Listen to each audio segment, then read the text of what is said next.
Amana dryer, you turn it on, nothing happens,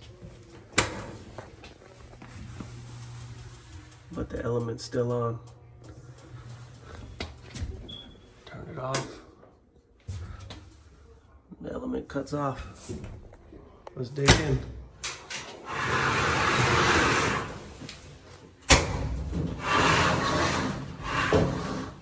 We're going to go ahead and slide the machine out as carefully as possible. Make sure not to damage the client's floor. Make sure the unit is unplugged.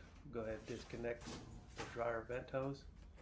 We will now remove the back panel of this dryer.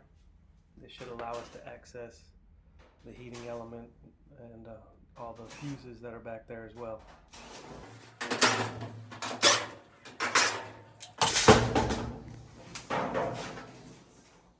Once we have all the screws out, we will go ahead and remove the back panel and dig in to see what we can find. In a situation like this, typically your heating element is grounded out, and that possibly will burn out your thermal fuse, which will cause the dryer not to come on. So we will go ahead and inspect these items. The white fuse over here located on the blower housing is going to be the thermal fuse. We're now going to test it to see if it is good. A simple test for this will just be a continuity test.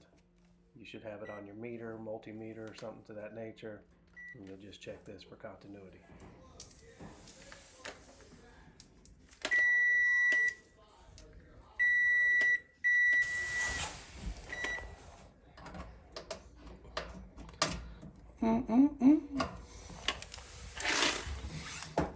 Okay, the thermal fuse did not have continuity, which indicates that it's bad. We will now go ahead and remove the heating element to see if it is damaged. It's 2 1/4-inch screws on the side, pull out from the bottom, slide down, and we can visibly see that this one is damaged. You can see right there, and that portion was actually touching right there on the housing of the element, causing it to directly short out the thermal fuse. Both items will need to be replaced.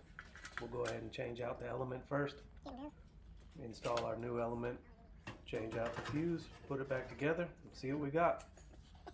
Reassembling the unit, you'll do everything basically in reverse.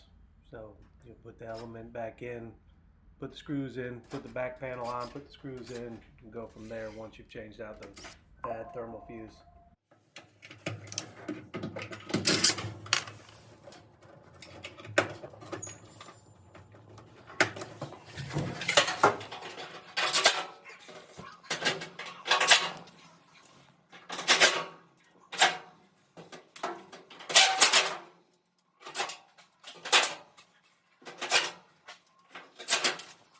New element on, new thermal fuse in.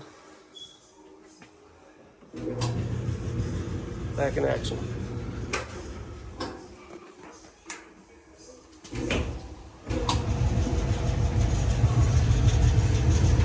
Check for heat. We got it. It's good to go.